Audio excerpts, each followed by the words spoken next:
see everyone here. Friends, D&D enthusiasts, writing enthusiasts, environmental enthusiasts, theater enthusiasts. I am so excited to be here to read tonight and to celebrate the release of this book with you all. This book has existed for quite a while now, so it's very exciting for me to have a physical copy that I can hold and read and share and see you all reading. So it's very meaningful hearing all of the kind comments that have been coming in. This book is especially meaningful to me because this was never supposed to be a book. This originated from a single poem that I wrote in grad school when I was feeling very burnt out on the kind of poetry that I thought I should be writing. And I thought, I'm going to take a break tonight. I'm going to write something just for myself, just for fun, totally self-indulgent. It's going to be about sexy pirates. And after I wrote that, I realized this is me. This is my voice. This is my vision. This is what I have been trying to say for all of these years, all of those years where I felt like I thought I lost my voice. All that time it was with the sexy pirates. So what this project became was a project of pure self-indulgence, pure maximalism, which is obviously my style, and just me chasing my joy and chasing all of my obsessions. So I talk about obsession a lot in writing and in teaching writing. The students I teach have probably heard me ask, what do you love? Where do your thoughts return to when your mind is wandering? What are you most obsessed with? Like, what doesn't leave you alone at night? Because that's what you need to write about. And for me, it is this character of the imaginary lover. So this is a figment of my imagination. He's a character. He's been with me in my mind for quite some time now. I think of him as almost a character actor who takes shape across various projects that I have. Who is he? He's a brooding bad boy on a motorcycle in his leather jacket. He's a paranormal boyfriend who's probably a vampire or a werewolf. He might sparkle in the sunshine. He is the villain who's way, way hotter than the hero. And he is that guy you keep trying to cut out of your life because you know he's no good for you, but you just can't resist the temptation. And he just keeps coming back to you when you least expect it.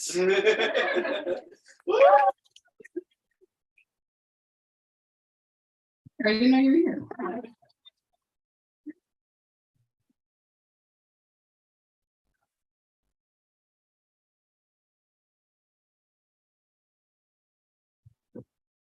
The imaginary lover, even better than the real thing.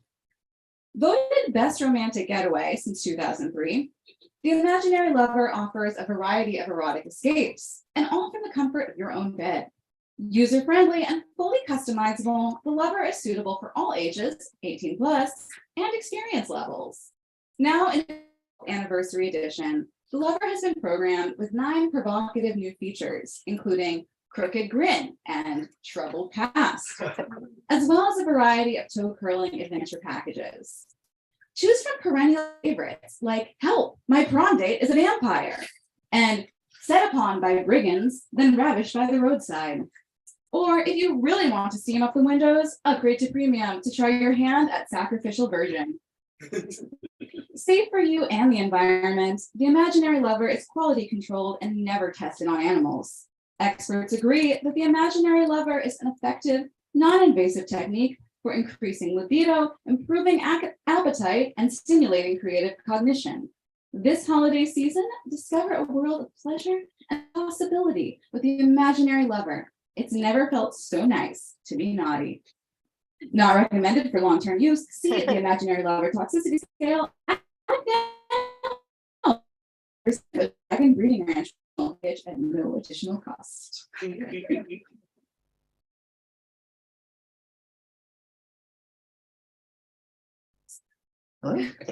I sit. Please join me here at the table of. Let me throw my many coats to the ground. round table here. So I love the theatricism in the entrance there. I think it was the perfect way to introduce this book. And I'm really excited to kind of dig into sort of the poem you opened with the imaginary lover. When we first talked about this book on we had a video chat.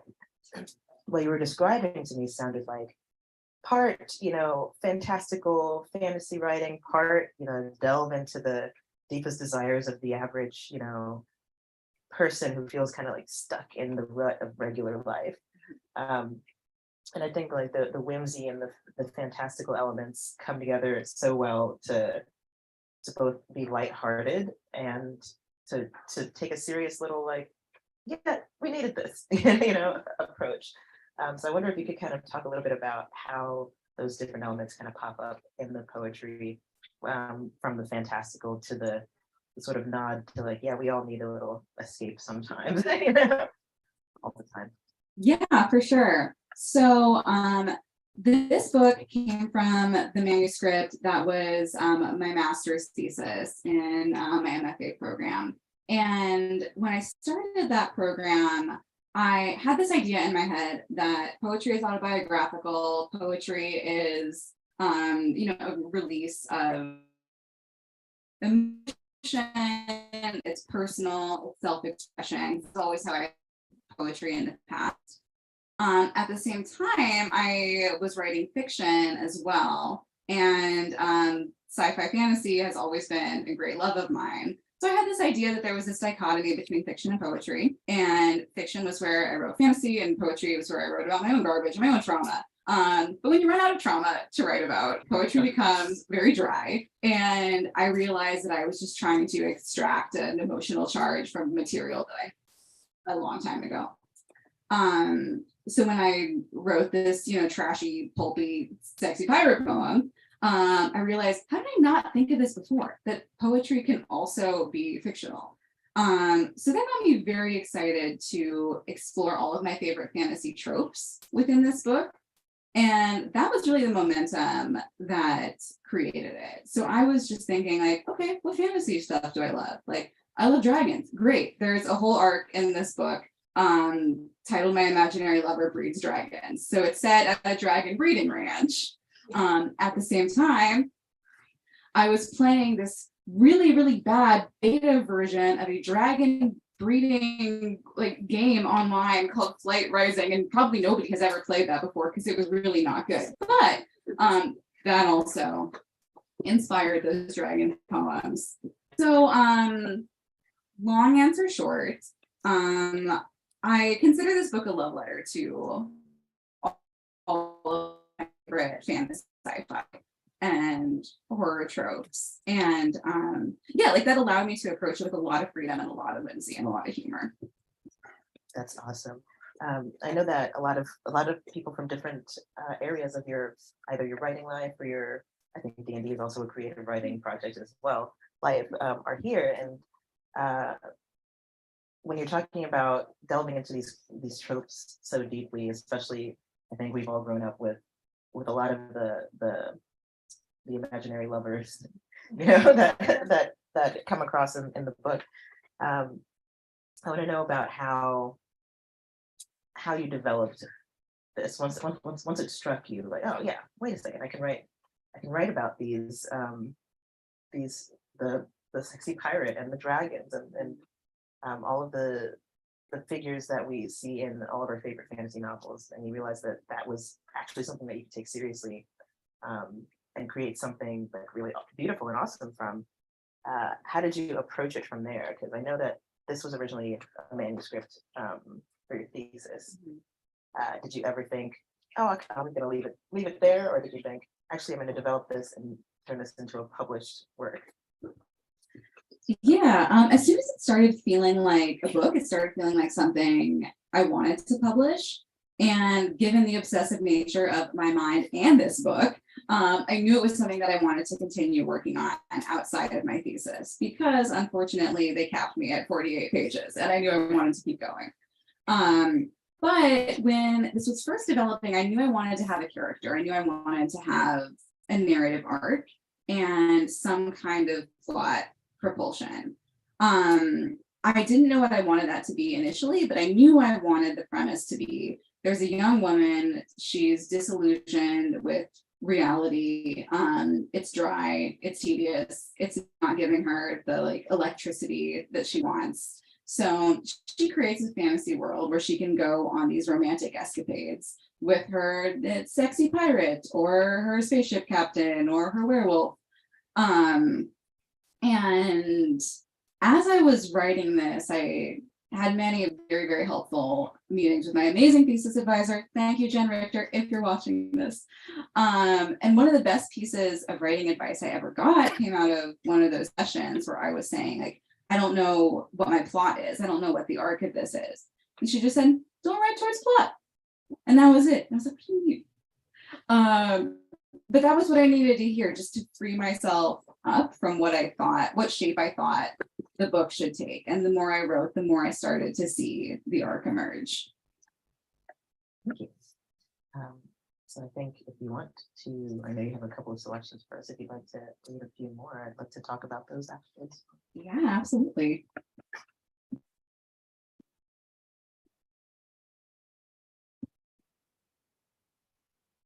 So the poem I read told us to reference the imaginary lover toxicity scale. So that is exactly what we're going to do next.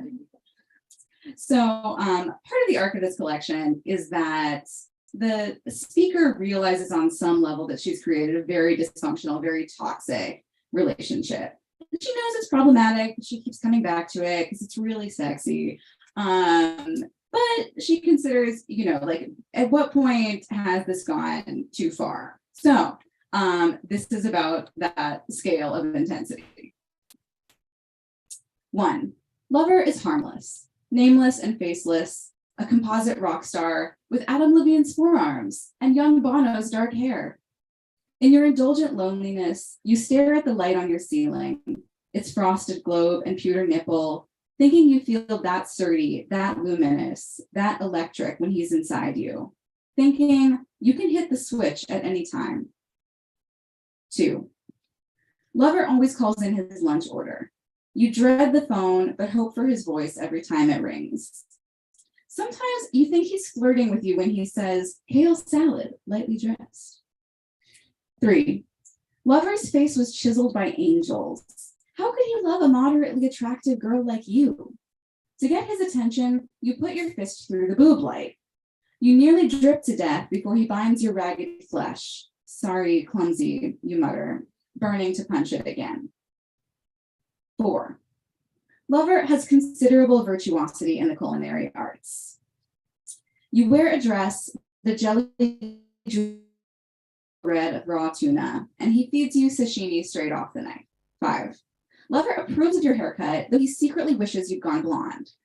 Over white wine and crab dip, you tell him he's imaginary. He looks at you like you're a canvas covered in paint balloons, like the only way he knows how to create is to destroy.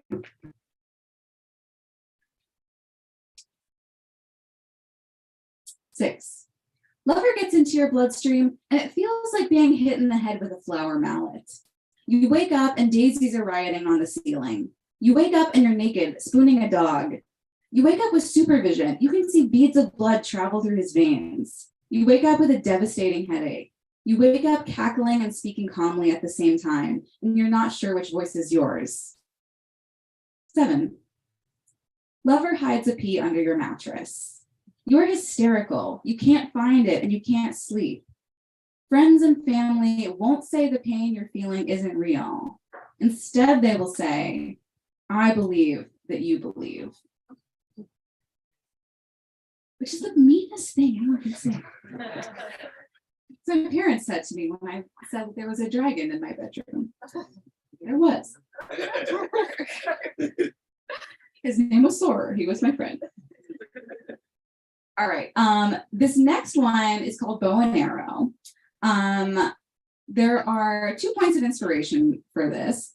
One of them, I'll start with the funniest, is that I do not play Minecraft, but because at one point in his life, Peter was playing quite a bit of Minecraft. And no choice but to watch some of it. And I became very invested in Peter's boss fight with the Ender Dragon. So some of that is in here, although you probably wouldn't guess from the poem itself. Also, thematically, this book is very interested in the ideas of destruction and self-destruction. There's a lot of power games going on between the speaker and the imaginary lover. And from the very beginning, she knows this probably isn't going to last. One of us is going to destroy the other. I don't know who yet. So this is bow and arrow. He takes me to a field at the end of my imagination, where the dry thistles recede into emptiness and the jaundiced sky threatens snow. Seed heads cling to my leggings, crackling like cicadas. He hands me the recurved bow, molding my fingers around the grip, fitting the arrow between my knuckles. He stands behind me, warm and supple as sapwood. Without me, he is empty. Without him, I am aimless. But someday I will be both limb and missile. I will be strong enough to pull this string, sharp enough to hit any target, even those I only imagine are there. He presses my palm to his heartbeat, so I will know where to shoot, so that at the end, I will make it fast.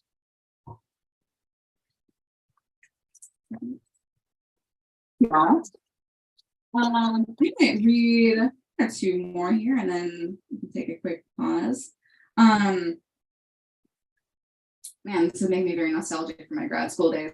So while I was writing this, I was taking one of the most difficult, but also one of the most fascinating classes I've ever taken, which was Magic in Medieval Literature. So that meant reading a lot of things that just didn't look like English or make any sense, then being expected to talk intelligently about them. But I did extract some very substantial Arthurian mythology inspiration from that class. So this is one of them. This is called Lunch with Lancelot. Everything is vegan, but the way he looks at me. I get the special, this beet and birdseed burger, biodynamic, farm to table, buzzword. He points at the tea menu and says, Silver Ceylon, with a smile that curls the server's hair.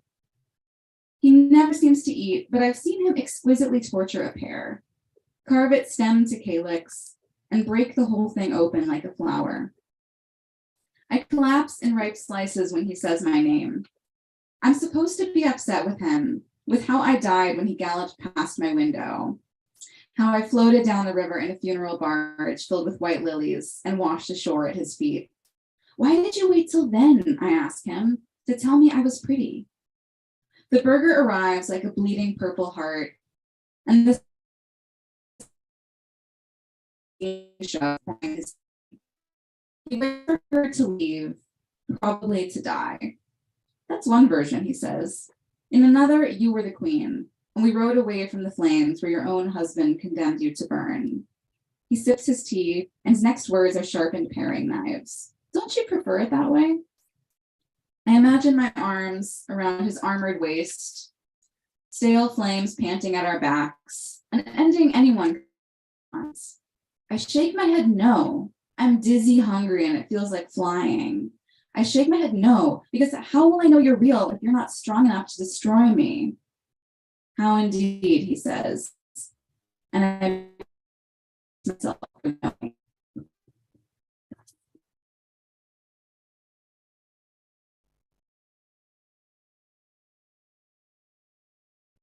Should I read a couple more? Should we talk a couple more? I'm good at stringing sentences together. All right, so there are a couple smaller arcs within this collection. So one of them is the Dragon Breeding Ranch. Another one is an arc that I call the Bride Poems. So these are a little different from the first person narrative poems in the collection because these are framed as fairy tales, which was something that I was thinking about a lot as I was putting this collection together. Just the strangeness of romance in fairy tales and just that sense of unease and uncanny you get a lot of the time from reading older fairy tales and just how grim and bloody and odd they get. So I'm going to read a couple of these bride poems, which I like to think of as informing the speaker's arc, but being separate from the main narrative. So this one's called The Black Bull's Bride. Once upon a time, a girl wished for true love, and who should come knocking at her door but a black bull? They were wed that night in a circle of Joshua trees. She insisted it was a mistake, cried off all her sugar skull makeup, tried to hurl her hands of thorns. She carried on like this until all the guests had gone home, until she was no longer able to stand. Despite herself, she wrapped her arms around the bull's glistening neck. His throat pulsed like a vein of magma, and she knew it was her body that heated his blood. She shuddered and lay still against him, her fury blown from her body by the Sonora wind. Above her head, the wedding ring swung from his septum like a hollow moon, so big she'd have to wear it as a collar.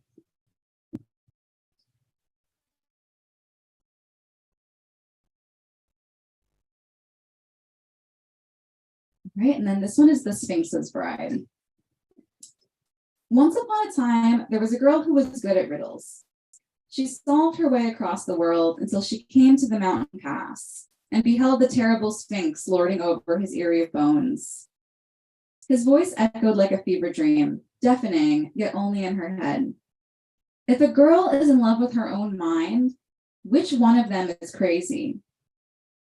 The answer leapt into her mouth, but she bit it back, rolling it under her tongue like a morsel of raw lamb. Looking beyond his roost, she saw his fabled treasure, just a dead civilization, all the gods entombed in dust. She no longer wanted the reward, not that reward. She sandaled closer to the great beast, gasping as his wings enfolded her like grape leaves. His eyes were the clear green of olive oil, a softness you could dip bread in. Did he take pleasure in his kills, she wondered, or was he fettered to a curse? Would the right answer doom him or cut him free? She touched his human face, his beautiful long hair. She whispered the answer in his ear. And if you're wondering what the answer is, so am I. So the through line in all of these poems is the character and the oh my gosh, I'm sorry, the imaginary lover. That's him. I say the wrong phrase, be embarrassed. So I want to kind of talk about those two figures and how they're presented throughout the. It's not quite a narrative, but it is a narrative also, and how unique it is to have through characters in a collection of poetry, and how you managed to do that in a way that it still remained poetry rather than strictly narrative, if that makes sense. Yeah, that's a wonderful question. And one thing that really informed the process for this was my discovery of the term project book for poetry.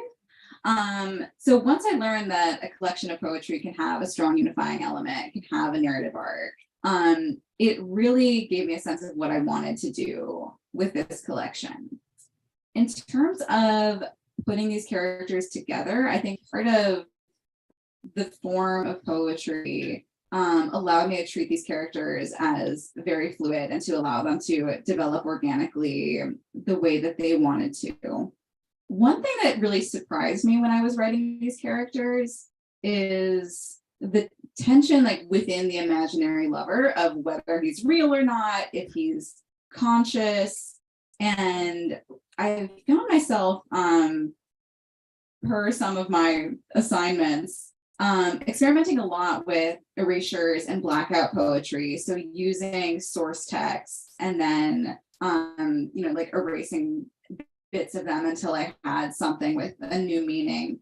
And I realized what I was doing with those is writing from the imaginary lover's point of view. And because he's not his own autonomous being, he can only use other people's words to speak.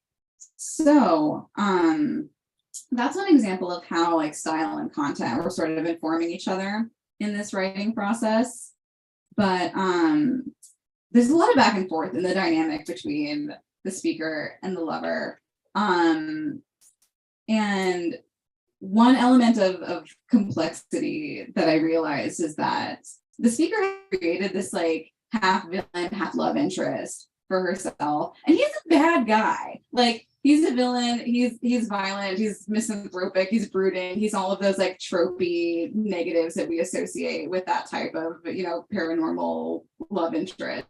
But this is also what she wants because she's the one who created him and she's the one who's envisioning all of these scenarios.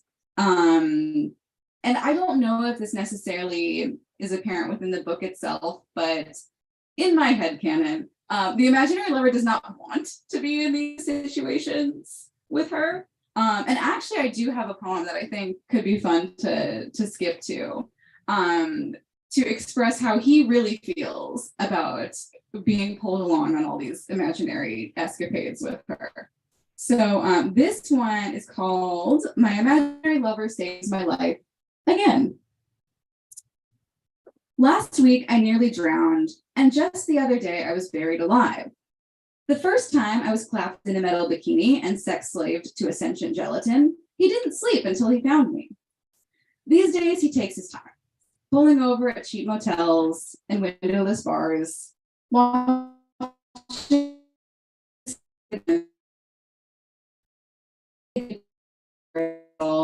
and use what's left to pick the cherries from their teeth. He shatters my hourglass prison right before I'm smothered in sand. The shadowy fortress falls, the wicked sorcerer's bones scream to dust. With a weary kiss, my lover swings me onto his off-white steed. He's just glad it's over. I lay the traps, then I walk into them. I want to be saved, but I don't want to be safe. I make him hold me while I sweat out my fever dreams. Then I take another dose of neurotoxin. It's too easy. That must be it. I adjust the settings, switch all the quests to evil mode.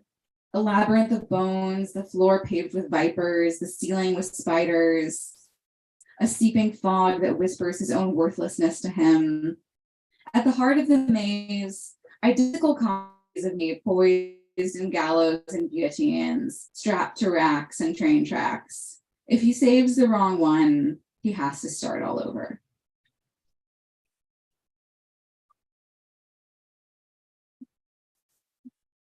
So yeah, by the end, he's getting a little tired of these shenanigans. It's striking a little too close to home. So let's talk a little bit about, and I'm going to give you time to read at least maybe two more poems too before we get to the Q&A with everyone. But let's talk a little bit about how fantasy in general is a parallel to, it's often, a parallel to for people reading it to understand the issues of their own selves.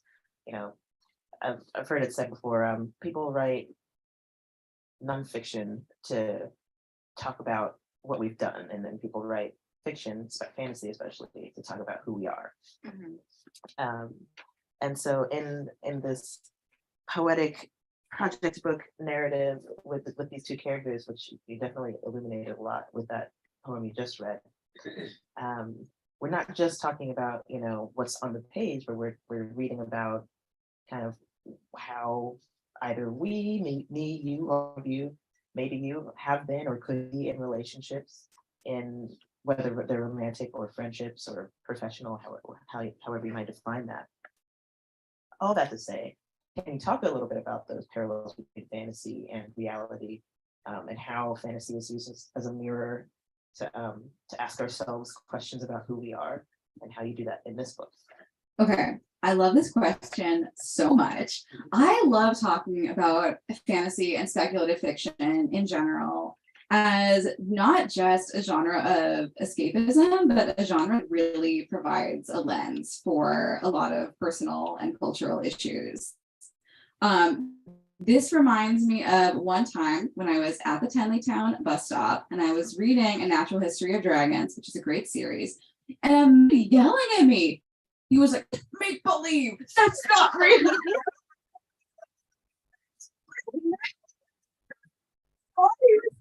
Not that.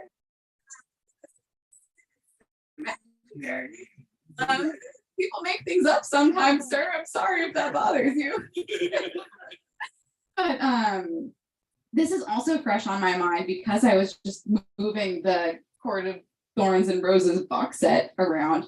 But I promise I will get to a point with this. So that series gets a lot of heat because it's like absurdly sexual. So it starts out as this like Beauty and the Beast retelling, and then it's clear that the author just really enjoys writing these like absurdly steamy sex scenes with like these fairies. And by the end, by the last book is Flames, which I've read all of these. Like it's just erotic. It's like this isn't a fantasy novel anymore. This is just a series of sex scenes. But also it's a book about trauma and about healing from grief and about addiction. And there are all these like really, really topical themes in there. And I love that a book can do both. Like I love that a book can just be like wonderfully trashy smut and also like deeply, deeply emotional, vulnerable, healing from trauma. And the fantasy can be all of that. So I love the genre for so many reasons. But I think for myself, part of the reason fantasy is so attractive is that it is a vessel for exploring like personal topics that are uncomfortable that one may not be ready to fully.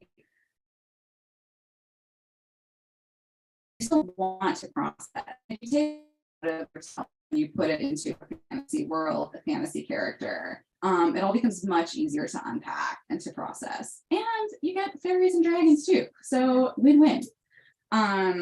For this book in particular, I've always been very drawn to the gray zone between villain and love interest, wherever that exists in fantasy media. I think growing up in the era of the Twilight and books like that we now, set on fire for being problematic. Like, oh, well, he's so, possessive and yada, yada. But those books had such draw for so many people and really like ignited a generation. I think on the one hand, we can look critically at the relationships in these books and say like, yeah, you don't want that. That's bad. You don't want to be in that relationship, but it's also really, really hot. And so this book tries to exist in that gray zone where you can acknowledge like, this thing, I don't actually want it in my real life, but like I want it in my mind. I want to explore it in a safe space. It's attractive to engage with what's dangerous, what's uncertain, what's darkly romantic in that imaginary space. So I'll stop talking now. No, I think that's a great segue because we being like maybe the cultural week. I can't speak for everyone all over the world, but I think people, especially in our general demographic of nerds, I'm just gonna say it. Woo, everybody. Okay. We're attracted to stories that allow us to self-insert, right? That's why it's always the moderately attractive, kind of regular main character, and then this insanely hot, 1,000-year-old so-and-so who by all rights should be like maybe not dating a teenager. Why is he in high school? Why is he in high school? But it feels like that era, like the Twilight and the fallout of Divergent and Hunger Games and all the things that kind of followed, where it's just like there's an individual who's the main character and is ultimately mostly unremarkable, but somehow becomes the center of the universe. And I'm interested in sort of how that has continuously emerged, especially over the last like 10 years or however long since. I really blame Anne Rice actually, but we'll call it Twilight for team purposes. Like since then, all of these tropes have kind of doubled down and reemerged on top of themselves to the point where it's almost formulaic, but culturally we're still gobbling it up. We're hungry for it. And I wonder if like you have thoughts about what that is or why that is. Ooh, that's a good question. I always say that cliches are cliches for a reason. It's something that I love talking about in the writing workshops that I teach because I notice especially in like middle schoolers, like they get to an age where they know that cliches are bad and they want to do everything that they can in their writing to resist cliche. And I actually think that's a great opportunity for a conversation. Just like, well, like this cliche thing that you're avoiding, like, why avoid it? Like, if you love it so much, like, let's talk about that. Like, how can you make this your own? What do you find inspiring or exciting or compelling about this? And tracking those trends. And I love that you brought up that trope of just like, ordinary girl with like 11 out of 10 hot vampire god. Like I think that still holds sway for so many people. And I just think we should love what we love. Like I think that's really embracing the tropes that speak to us is wonderful. And I think that there's like the highbrow conversation about like, let's like dismantle everything that's like bad or wrong or about that. And then there's just like, I just love this thing. And like, that should be enough. I'm not gonna lie, I rewatch Twilight like once a year at least. So before we get into questions from all of you lovely folks, I would love it if I know you have a couple more selections maybe that you'd like to share. I do. Although now I find myself torn because I did also bring things from not this book. Does anyone want to hear some of the new stuff? New stuff? Speaking of stuff that I love, I really love video games. Specifically fantasy RPG video games. And this was my pandemic obsession that I got into. Those of you who know me well know that I love The Witcher 3 Wild Hunt more than absolutely anything on the planet. And I'm going to say since I'm on camera, what a movie Henry Cavill. Season 3. Yeah, I'm not watching it anymore.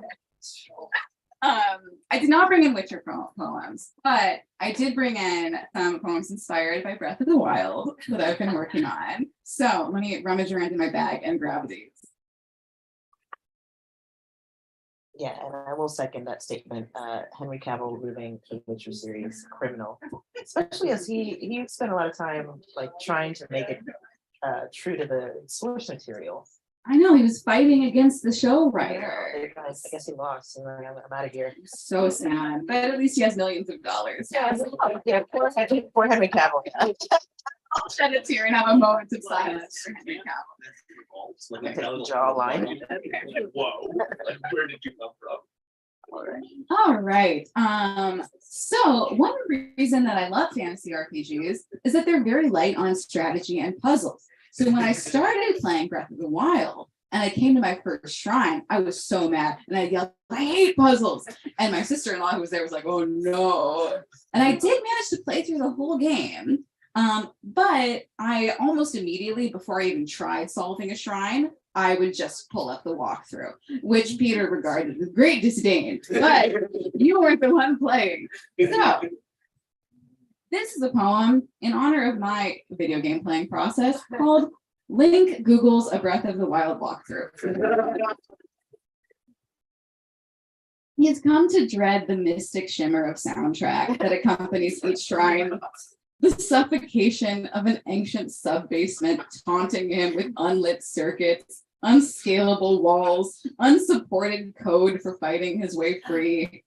There's a savory taste under his tongue when his claymore connects with a Hinox's meaty thigh, or a Moblin's slack-jawed mug, a beacon of adrenaline humming heavenward when he brings a blight Ganon to its bolted knees. Is that wrong to want? Is it not enough to be the sword that seals the darkness, cutting through malice like molten caramel? Miserably flicking switches and pushing pressure plates, he pictures life moving forward above him, without him. Horses cantering through the kudzued ruins of what time killed before he had the chance. He'd cheat his way from these chilled vaults if you let him. And you let him.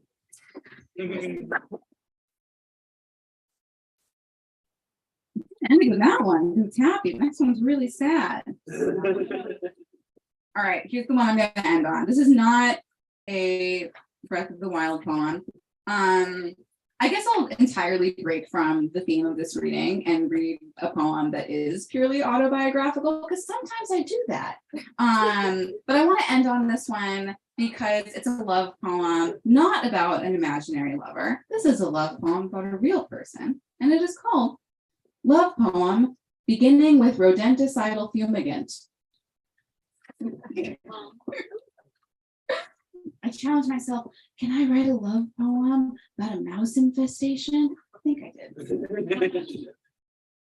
In the studio where the exterminators bagged up my shit-stained party dresses and bleached mouse blood off the floor, where asphyxiation blue detergent promised the soft scent of escape, where we rubber-gloved handfuls of clothes into the sanitized cycle and snapped through our masks about how to pronounce hantavirus, where we were too wrung out to clear the laundry off the bed, we folded ourselves onto the couch, your body neat as a fitted sheet around my stripped white heart, the same color as the paint we brushed on the baseboards of your parents' upstairs hallway, while listening to a podcaster explain how happiness means surviving something with someone else. Our knees aching against the hardwood, our spines arched like the flowers above our efficient fieldstone altar. A memory will replay years later, driving back from a friend's wedding on an upstate autumn highway. Your hand on my thigh as I swerve to christen a nameless scenic overlook with the contents of my hungover stomach, then stagger back behind the wheel, because I always drive and you always navigate, but always means nothing when I'm flipping inside out. So here, love, take the keys and turn them in the warm ignition while I close my eyes and sleep, trusting you to get us safely home.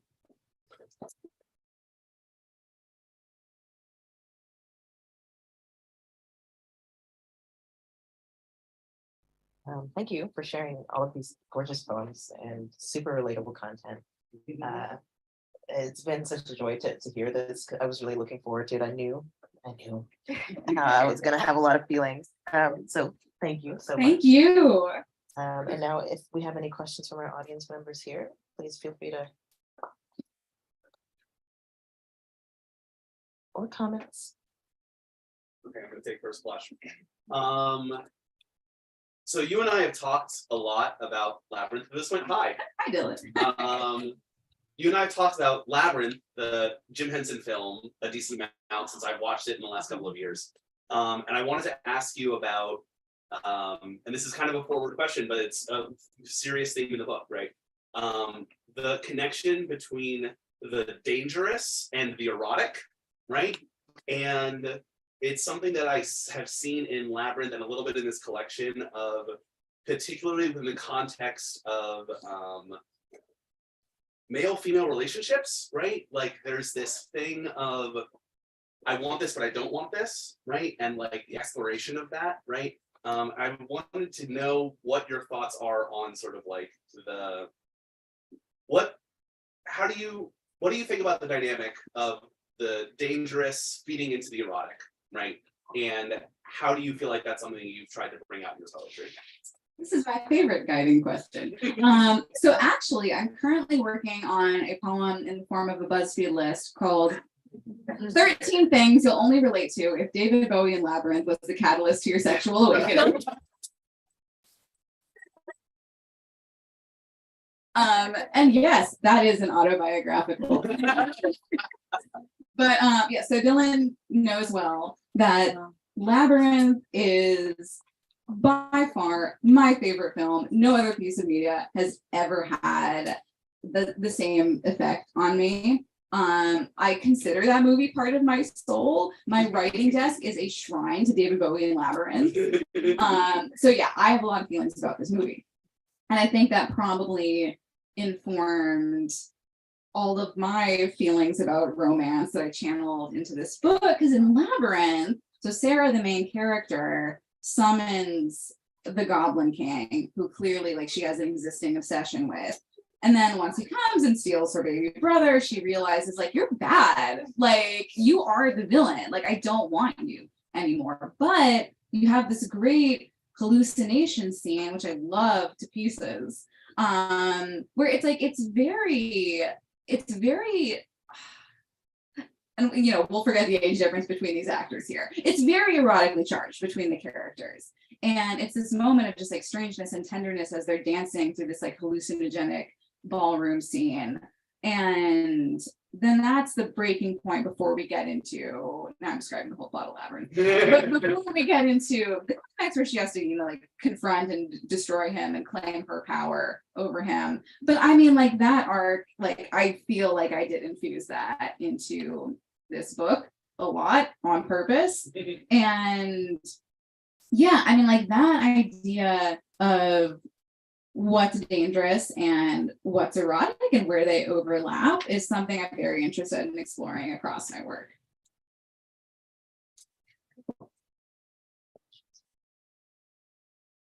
Hey, neighbor. I heard this quote recently. I don't remember where, but it was like, the trope is that you want to pick the villain because the villain would destroy the whole world for you. The hero would give up you to save the whole world. Like, you know, and it got me thinking about the ways that highly empathetic people can sometimes find people in their life to outsource their narcissism to. And like that, that kind of way that you attract the things that you like reject within yourself sometimes in other people. And so the way that these tropes, I was just curious if like the way that narcissism as well as like the element of danger plays into it too, in like choosing the villain and wanting the villain. Yeah. I love that quote so much. I keep encountering things that I like wish I had made the epigraph for this book. That would have been very appropriate. It feels really relevant to the speaker as I envision her, because she is the main character. There are no side characters in this book, or very few. Like it's a pocket universe that she's created where the whole goal of the imaginary lover like is to entice and romance her. And there's actually there's a sequence of poems in here where they have a child, the speaker and the imaginary lover. And the speaker is like, she hates this kid because she's like really jealous that the imaginary lover is paying any attention at all to their child. And it makes her feel like obsolete.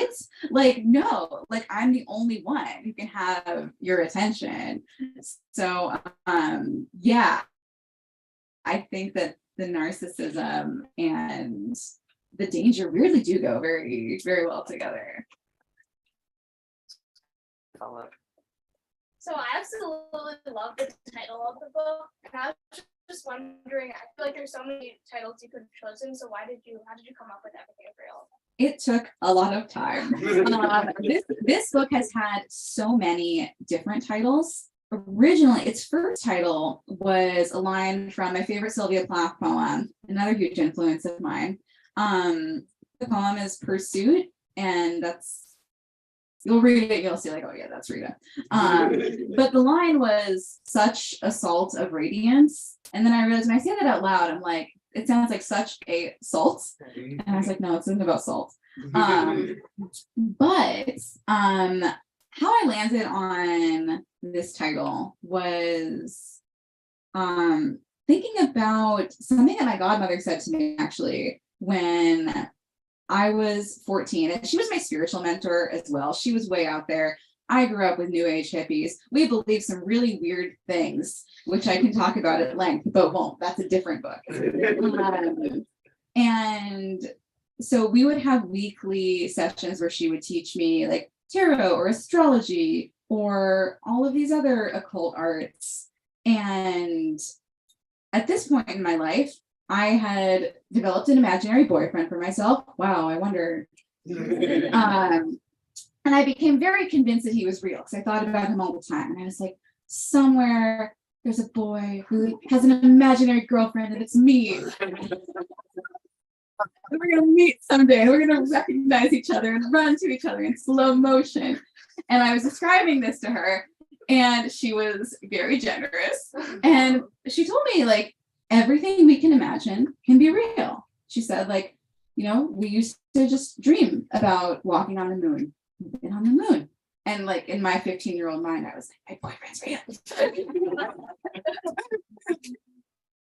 But that idea that like if you can imagine it, it exists, which I also think we've probably encountered when we think we have a really good idea and then we Google it and then we see that somebody else has already thought of it. I realized that was like really like one of the unifying ideas here. And I thought it was kind of cheeky having the title be Everything is Real when actually it's all fake. So here's your answer. In that vein, what was the process like for getting the cover art created? Because it's perfect. Like, Isn't it? It's so perfect. Yes. Thanks to my amazing publisher, Brainmill. They asked me to give them some cover ideas. And this actually is a stock photo when I was just like gothic romance. And it was like one of the first Shutterstock photos that came up. And it just seemed perfect. And the publisher loved it too. And so they gave it to their designer who bedazzled it in this very self-aware, like old fantasy style with that banner heading. But I love it. I mean, giving your cover design over to someone else is a very scary thing to do. And I just feel like they nailed it. And it's totally the spirit of the book.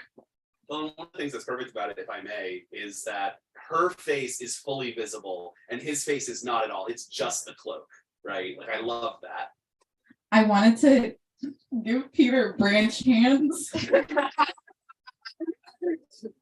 We didn't do that. And the figure kind of looks like you a little bit, especially with this dress on right now. That's Yeah. good. Any other questions from our wonderful folks here? Because we are in a writing group together, I know that you write novels, and that many of them are fantasy novels. And so I'm wondering, is there anything, obviously the process of writing a poem and a novel is completely different, but is there any crossover? Is there anything that you do when you write poems you also do when you write a novel? Or does that never happen? I feel like that shouldn't be hard to answer, but it is. Oh, you got me. All right. I guess I'll leave now.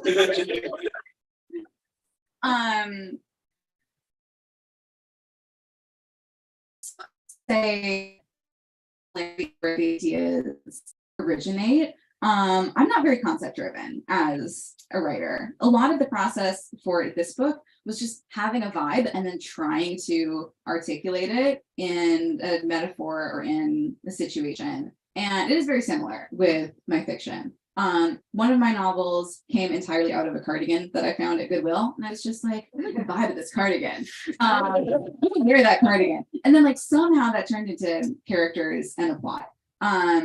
So process-wise, there's like the seed of something, whether that's just like a feeling or an image that I'm holding on to, and I just riff on that until it hopefully, develops some bones and becomes something. But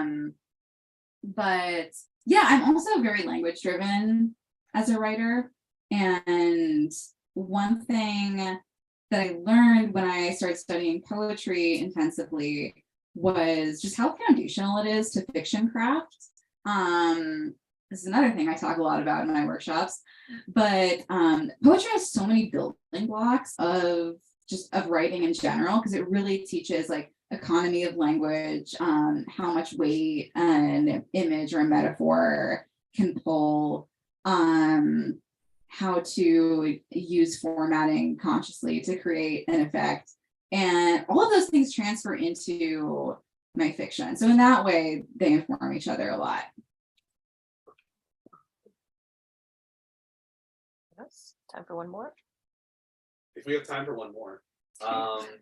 One of the things that I love about this collection is how embodied it feels. Like there's a lot of images of bodies and blood and eating, like being eaten and eating other people, and all of that.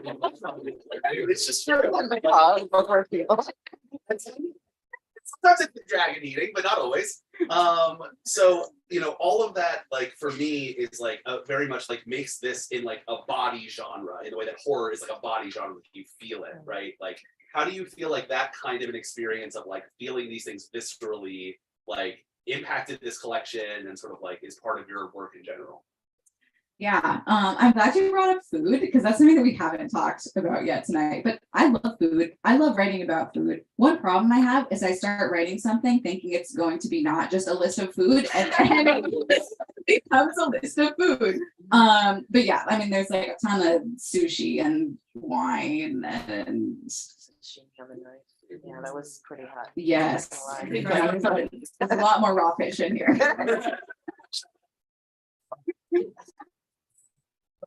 But no, I mean, like the idea of like carnal appetite and then regular appetite just go together so well. And these ideas of like destruction and self-destruction, like you said, like everybody's just trying to eat each other in this book. And so food naturally became one of the recurring motifs. Now I got so excited talking about food that I forgot your question.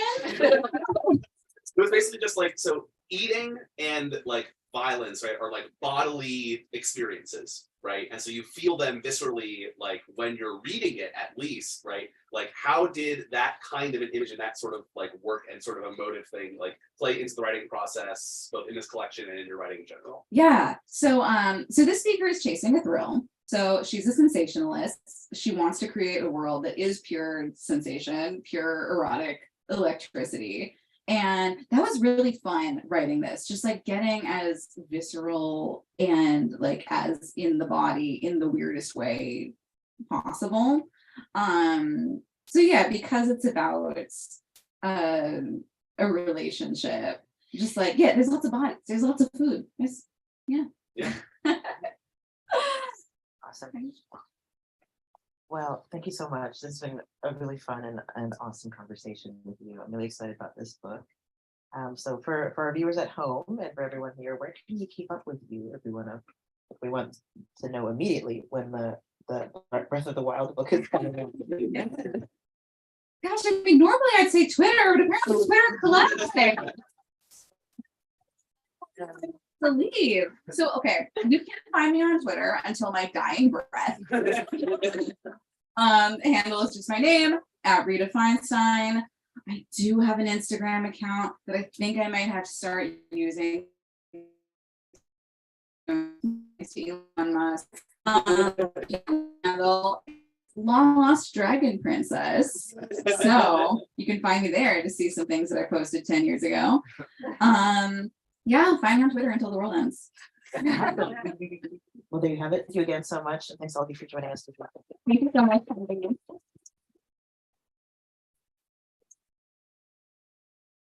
Right, folks, as I said earlier, if you bought your book via Eventbrite, just come and see me before you take it home.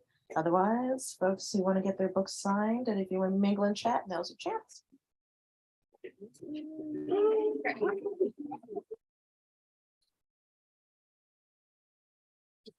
Thank you everyone for coming.